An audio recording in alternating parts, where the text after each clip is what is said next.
राधे राधे। घर में सुख, शांति और समृद्धि के लिए ये खास बातें जरूर ध्यान रखें। आप सभी लोग जो अपने घरों में दीपक जलाते हैं, उसकी बाती का पूरा जल जाना या बच जाना क्या संकेत देता है? ये आपकी पूजा, घर, मंदिर और खास अवसरों पर जैसे कि दीपावली, व्रत और अन्य धार्मिक अनुष्ठानों में दीपक जलाने से जुड़ा है। क्या कभी आपने सोचा है या देखा है कि जब दीपक जलाते हैं तो वह आपके जीवन में कौन से संकेत दे रहा है? क्या आपके दीपक की बाती पूरी तरह से जल जाती है या वह आधी जली रह जाती है? और क्या दीपक की बाती पर फूल बनने का क्या अर्थ होता है? क्या आपको पता है कि पहले से जले हुए दीपक में बाती जलाना आपकी परेशानियों का कारण हो सकता है या नहीं? और कितने समय तक, कितने सालों तक एक ही दीपक का उपयोग करना शुभ माना जाता है या अशुभ? आज हम इन सभी रहस्यों का पर्दाफाश करेंगे और जानेंगे कि दीपक आपके जीवन में खुशहाली या बाधाएं कैसे ला सकता है। तो आपको जानकर हैरानी होगी कि आप अपने पूजा घर या मंदिर में दीपक जलाते समय अगर ये गलती करते हैं तो आपको इसका परिणाम जरूर भुगतना होगा। दीपक की बाती का पूरा जल जाना और बाकी का बच जाना भी अलग अलग संकेत देता है, जो आपके लिए जानना बहुत जरूरी है। जब हम पूजा करते हैं तो हमारा दीपक कभी कभी अचानक से बुझ जाता है और कभी कभी ऐसा होता है कि हमारी पूजा होने के बाद हम उस दीपक को भगवान के सामने जलता हुआ छोड़ देते हैं। लेकिन कुछ समय के बाद दीपक अपने आप बुझ जाता है और घी बचा रह जाता है। और कभी कभी तो हमारे दीपक की बाती पूरी जल जाती है और उसमें फूल भी बन जाता है। तो इनके अलग अलग नकारात्मक और सकारात्मक परिणाम होते हैं। तो सबसे पहले ये जानते हैं कि अगर हमारे दीपक में फूल बन रहा है तो इसका क्या मतलब होगा। अगर हमारे दीपक की बाती में फूल बन रहा है तो इसका सीधा सा मतलब है कि भगवान ने हमारी प्रार्थना को स्वीकार कर लिया है और वह हमारी पूजा से प्रसन्न है। वह इस बात का संकेत बाती में बने इस फूल के माध्यम से देते हैं। अगर आपके घर में दिव्य शक्तियां मौजूद हैं और आपके साथ साथ वह भी ईश्वर की पूजा में अपना ध्यान लगाती हैं, तो अगर आपके दीपक की बाती में फूल बन रहा है, आप सच में बहुत भाग्यशाली हैं। इसी के साथ दीपक जलाने के भी कुछ खास नियम आपको जरूर जानने चाहिए। अगर आप पहले से जले हुए दीपक में अपनी बाती रखकर जलाते हैं तो ऐसा करने से दुर्भाग्य आपका पीछा कभी नहीं छोड़ता। अगर दीपक में पहले से जली हुई बाती की राख या फिर रुई और कालिक है और आपने अपनी बाती इसमें रखकर जला दी, तो ऐसा करने से भगवान आपसे प्रसन्न होने के बजाय नाराज हो जाते हैं और आपको इसके बहुत ही भयानक परिणाम देखने को मिलते हैं। आपके बनते हुए काम बिगड़ने लगते हैं, आपकी तिजोरी का धन खर्च होने लगता है और आपके धन आने के सारे रास्ते भी बंद हो जाते हैं। तो हमेशा ये ध्यान रखें कि जब भी आप दीपक जलाएं, आप हमेशा साफ सुथरे दीपक का ही इस्तेमाल करें। इसी के साथ कुछ लोगों की आदत होती है कि वह हर थोड़े दिन बाद अपने दीपक को बदल देते हैं। इस पर गुरु जी का कहना है कि आप जिस दीपक से पूजा करते हैं उसे कभी मत बदलिए। आप उस दीपक को सिद्ध हो जाने दीजिए। जब कोई दीपक रोजाना भगवान के सामने जलता है तो वह दीपक समय के साथ सिद्ध हो जाता है। भगवान की सकारात्मक ऊर्जा उस दीपक में आ जाती और जब भी आप दीपक जलाते हैं तो आपका तन और मन दोनों पवित्र हो जाते हैं। तो आप हर रोज उस दीपक को साफ कीजिए, फिर उसमें बाती रखकर जलाएं। आप जितनी बार भी दीपक जलाएं उतनी बार उस दीपक को साफ करके बार बार उस दीपक में बाती जलाएं। लेकिन अगर आप गलती से उस दीपक को बदलते हैं तो आपकी तरक्की में रुकावट आ सकती है। इसलिए आप अपने दीपक को कभी भी मत बदलना। 10 साल या 20 साल तक आप उसी दीपक में लगातार बाती जलाएं। इससे आपका दीपक सिद्ध हो जाएगा। और आप इसका चमत्कार अपने घर में भी देख सकते हैं।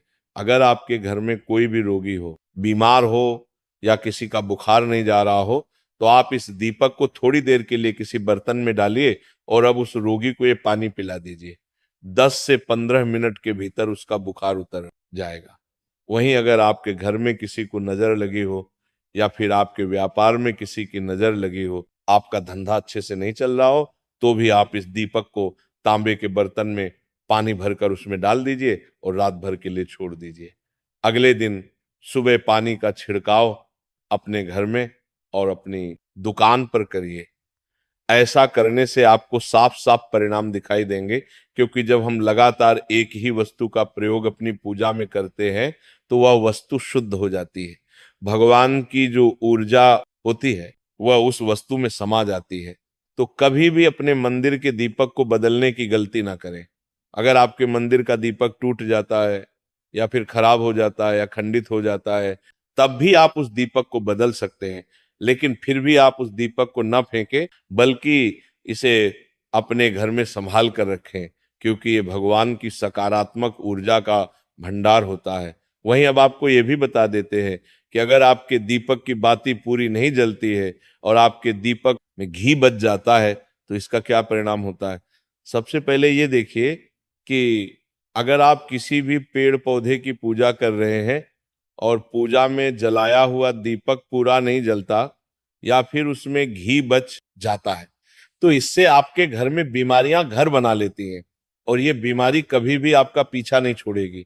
तो जब भी आप किसी भी पेड़ पौधे या मंदिर के बाताए हर किसी भी स्थान पर पूजा करें तो ये ध्यान रखें कि उसकी बाती पूरी जले और उसमें घी बचा हुआ ना हो, क्योंकि ये आपकी अच्छी सेहत के लिए बहुत ही अच्छा प्रभाव देगा। वहीं अगर आपके घर के मंदिर में दीपक की बाती पूरी नहीं जलती और पूजा करते समय दीपक बार बार बुझ जाता है, तो जरूर आपके घर में नकारात्मक ऊर्जा का वास है और ये आपके पूजा में विघ्न डालने का काम करती है। हमारे घर में अगर कोई बुरी शक्ति होती है या फिर कोई ऐसी ऊर्जा होती है जो ये नहीं चाहती कि आपके घर में भगवान की कृपा हो और सकारात्मक ऊर्जा हो, तो ये आपकी पूजा सफल नहीं होने देती। क्योंकि एक वातावरण में एक ही तरह की ऊर्जा रह सकती है, या तो सकारात्मक या नकारात्मक। जो बुरी शक्तियां होती हैं वो ये कभी भी नहीं चाहती कि आपके घर में देवी देवताओं की कृपा हो। अगर आपके घर में भगवान ने अपनी कृपा की तो उन बुरी शक्तियों और ऊर्जा का प्रभाव खत्म हो जाएगा।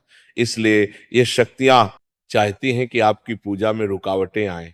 इन्हीं के प्रभाव से हमारा दीपक बार बार बुझ जाता है या फिर दीपक की बाती पूरी नहीं जलती। इस सब से बचने के लिए आपको सच्चे मन से भगवान का स्मरण करना चाहिए। जब भी आप दीपक जलाएं, भगवान से प्रार्थना करें कि आपके आसपास जितनी भी नकारात्मक ऊर्जा हो वह आपसे दूर रहे और भगवान की कृपा आप पर बनी रहे। ऐसी शक्तियों से बचने के लिए जब भी आप दीपक जलाएं, गंगा जल से एक गोल घेरा बना लें और उस घेरे में दीपक को रखें, क्योंकि गंगा जल को बहुत ही पवित्र माना गया है और महादेव का वरदान भी गंगा जल को प्राप्त है। गंगा जल में सबसे पहले तो कोई भी बुरी शक्ति प्रवेश नहीं कर सकती, इसलिए गंगा जल कभी खराब नहीं होता और हर तरह की अशुद्ध ऊर्जा को सकारात्मक ऊर्जा में बदल देता है। अगर आप गंगा जल से बने गोल घेरे में दीपक को रखेंगे तो ये आपकी पूजा में किसी भी शक्ति को बाधा नहीं बढ़ेगी और कोई भी नकारात्मक शक्ति आपके दीपक को बुझा नहीं पाएगी। आप निर्विघ्न अपनी पूजा संपन्न कर पाएंगे और देवी शक्तियां भी आपके जीवन में अपनी कृपा और आशीर्वाद बनाए रखेंगे। ये जो हमें दुख मिलते हैं ये पाप के कारण मिलते हैं। लोग मारे मारे घूम रहे हैं, दुख मिटाने के लिए सोचते हैं। कोई जादू कर दे, कोई टोना कर दे, कोई जंतर बांध दे, कोई आशीर्वाद दे दे। अरे काहे को पागल हो? यदि तुम अच्छे आचरण करते हो, भगवान का नाम जप करते हो, सन्मार्ग से चलते हो, तो तुम्हें किसी से आशीर्वाद मांगने की जरूरत नहीं। एक बात मान लीजिए, दिखावे में लाखों लोग अपने जीवन को नष्ट करने के लिए तैयार हैं। ये माया का ही तो दिखावा है जिसमें जन्म जन्म हमारे नष्ट होते जा रहे हैं। सत्य मार्ग को क्यों नहीं पकड़ते हो? किसी के आशीर्वाद की जरूरत नहीं। आपको आनंद प्राप्ति के लिए जिनसे आशीर्वाद मांगते हो उनके अंदर जो आत्म तत्व बैठा है तुम्हारे अंदर बैठा है। तुम्हें किसी से मांगने की जरूरत नहीं। बस तुम अपने स्वरूप को नहीं पहचान पा रहे हो, अपनी शक्ति को जागृत नहीं कर पा रहे हो, इसलिए तुम दौड़े घूम रहे हो। भागने की जरूरत नहीं है।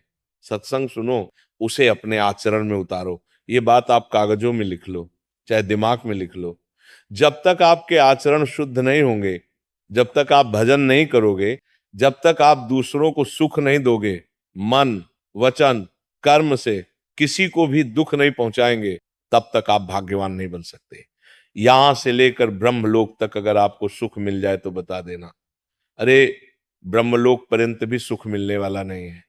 अगर सुख चाहिए, सिंधु जैसा सुख चाहिए, तो भगवान का भजन करो। भजन नहीं करेंगे, बैठकर अपने घर में बैठकर आधा घंटा भजन नहीं करेंगे तो मारे मारे घूमते रहो। सोच रही है भगवान का अवतार है, हमारा कल्याण हो जाएगा। जब भगवान वास्तविक अवतार लिए थे और जिन्होंने भजन नहीं किए उनका भी कल्याण नहीं हुआ। भगवान के अवतार के समय हम भी रहे होंगे, कहीं ना कहीं किसी जीव जंतु के रूप में कल्याण हुआ। क्या अब भजन करोगे तो कल्याण हो जाएगा? हमारी बात मान लो। बार बार आपको कभी कड़वे शब्दों में, कभी मीठे शब्दों में बताते हैं। बचपन से भगवान के मार्ग में लगे हुए हैं, हमको अपना कर्म भोगना पड़ रहा है। जो शरीर रचना के समय रचा गया था वह सुखद या दुखद कर्म भोगना पड़ेगा। बड़े बड़े महापुरुषों को भोगना पड़ा तो प्रारब्ध को भोग लो। ये भोगने की सामर्थ्य नाम जप से आ जाएगी और नाम जप करके जन्म मरण के चक्र से मुक्त हो जाओगे। मान लो मेरी बात, क्या वृंदावन की परम पावन रज से बढ़कर त्रिभुवन में कोई रज है? इस रज में बैठकर तुम्हें आनंद नहीं मिल रहा तो कहाँ मिलेगा तुम्हें? क्या भगवान के नाम से बढ़कर कोई अमोघ शक्ति है जो भगवान को अधीन कर सके? सुमिरन पवन सुत पावन नाम, अपने वश में कर राखे राम। लेकिन समझ में नहीं आता। ये जीव सोचता है कोई तपस्वी, कोई सिद्ध से हमारे दुख दूर हो जाए। भगवान के वचन सुन लीजिए, जब तक प्रभु की शरण में नहीं आओगे तब तक माया से मुक्त नहीं हो सकते। पर समझ में नहीं आता। लोगों को ऐसा लगता है मैं जाऊंगा, आशीर्वाद मिलेगा, मैं सिद्ध हो जाऊंगा, सब दुख नष्ट हो जाएंगे। आप समझो, हमारी प्रार्थना को समझो।